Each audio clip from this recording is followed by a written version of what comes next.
Alhamdulillahirrahmanirrahim. Wabihi nasta'inu ala umuri dunya waddin. Wassalatu wassalamu ala rasulillah wa ala alihi washabihi wa man tabi'ahum bi ihsani ila yaumiddin. Kita ketemu lagi bersama saya Muhammad Ridwan. Pada video kali ini kita akan membahas sambungan pembahasan dari mudharabah. Video kali ini kita akan membahas mulai dari prinsip pembagian hasil usaha dalam mudharabah sesuai dengan Pernyataan Standar Akuntansi Keuangan nomor 105 paragraf 11. Oke. Kita langsung saja melihat bagaimana contohnya dan pembagian keuntungannya. Misalkan di sini contohnya seperti biasa, ada perhitungan hasil usaha penjualan 1 juta misal ya. Harga pokok penjualan 650 maka dikurangi, dapatlah laba kotornya, gross profitnya 350. Kemudian anggaplah biaya-biaya totalnya 250 sehingga laba bersihnya adalah 100.000. Nah, misalkan perhitungan bagi hasilnya atau perhitungan pembagian nisbah keuntungannya itu adalah dengan dua cara. Ya, bisa salah satu dari dua cara ini. Pertama, apabila disepakati prinsip bagi laba, profit sharing. Ya, profit sharing. Dalam hal ini, maka nominal yang dijadikan dasar perhitungan adalah profit, yaitu laba bersih, 100.000. Misalkan disepakati bahwa nisbah antara pemilik dan pengelola adalah 30/70. Maka cara menghitungnya sederhana sekali dan mudah. Pemilik dana 30%, maka 30% kali 100.000. Maka pemilik dana berhak mendapatkan bagian 30.000 dari laba tersebut. Sedangkan pengelola dana ya 70% dari 100.000, itu 70.000. Berarti yang jadikan dasar perhitungan adalah laba bersih. Ya, setelah pendapatan-pendapatan, penjualan-penjualan itu dikurangi biaya-biaya. Oke, atau berdasarkan prinsip bagi hasil. Apabila disepakati bahwa yang menjadi dasar adalah hasil, ya, yaitu laba kotor atau laba brutonya, yaitu yang 350. Contoh di sini, misalkan pemilik dana dan pengelola dana pembagiannya adalah 10/90. Ini misal ya, kasus yang terlepas dari yang pertama. Maka berdasarkan 350, misalkan nih pemilik dananya di sini bank syariah, misalkan salah satu bank syariah. Ya, maka dia 10% dari 350 ini laba kotor. Maka dia dapat 35.000, pengelolanya 90% dari 350, yaitu 315.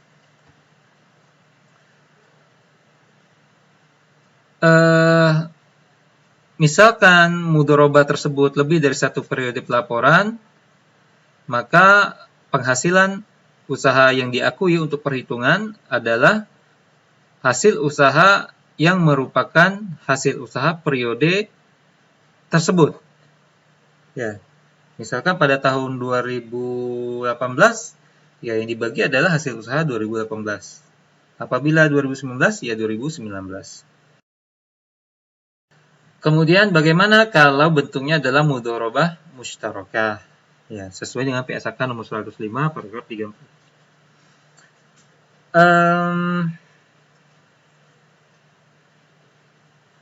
Ada dua cara atau dua pendekatan. Kita langsung saja ke contoh daripada pusing-pusing, sehingga kita bisa memahami yang dimaksud. Misalkan contoh kasusnya gini. Bapak A menginvestasikan uang 2 juta untuk usaha siomay yang dimiliki oleh Bapak B dengan akad mudharabah. Jadi Bapak A yang punya dana 2 juta dan Bapak B sebagai mudharib. Nisbah yang disepakati oleh Bapak A dan B adalah 1/3. Berarti Bapak A dapat 1, Bapak B dapat 3. Setelah usaha berjalan, misalkan ternyata dibutuhkan tambahan dana. Maka setelah mereka berunding dan disetujui oleh dua pihak, maka Bapak B pun menginvestasikan uangnya sebesar 500.000, alias setengah juta.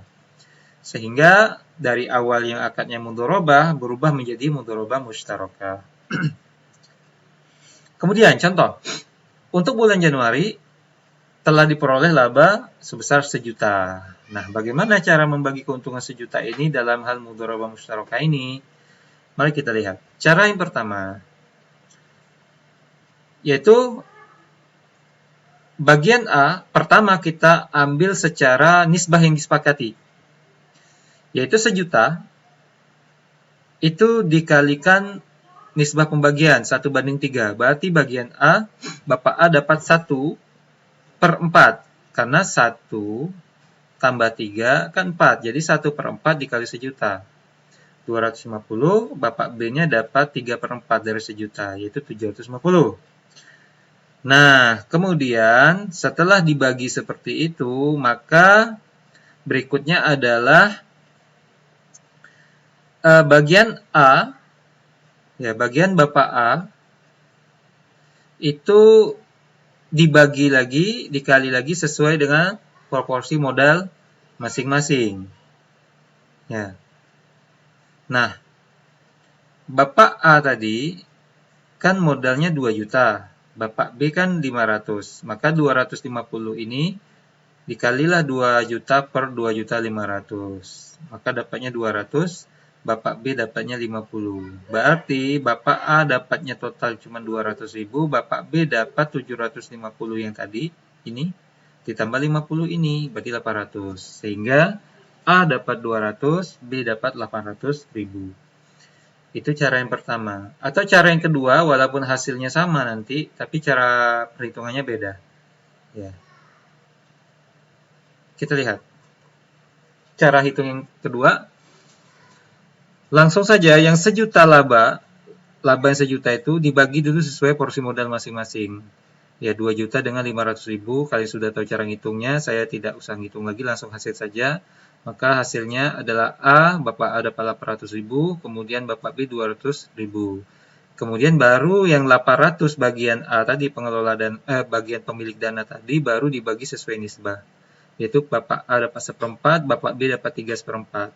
Alias Bapak A dapat 200, Bapak B dapat 600. Sehingga Bapak B-nya adalah 600 tambah 200. Sehingga ujung-ujungnya juga dapat 800, si Bapak A dapat 200.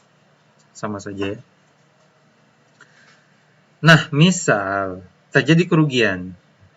Bagaimana kalau terjadi kerugian? Jika terjadi kerugian atas investasi, maka dibagi sesuai porsi modal para mustarik, yaitu para sekutu. Misal nih, rugi 1.000.000.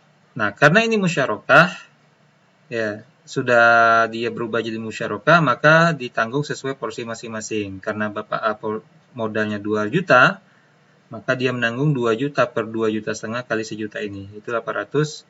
Dan Bapak B karena cuma setengah juta, ya setengah juta per 2,5 juta kali 1.000.000, dapatnya 200. Sehingga Bapak A menanggung rugi 800, Bapak B menanggung rugi 200. Itulah dia cara pembagian nisbah laba ruginya apabila ada laba dan apabila rugi. Ya, sederhana dan tidak rumit ya. Jadi sesuatu itu apabila dia syar'i, maka dia tidak rumit. Ya, dia sederhana saja. Baiklah, saya rasa demikian untuk pembagian laba, nisbahnya sederhana dan mudah-mudahan bisa dimengerti. Kita cukupkan dulu untuk video kali ini di sini. Sallallahu ala Nabi Muhammad wa ala alihi wasallam. Subhanakallahumma bihamdika asyhadu an la ilaha illa anta astaghfiruka wa atubu ilaik. Assalamualaikum warahmatullahi wabarakatuh.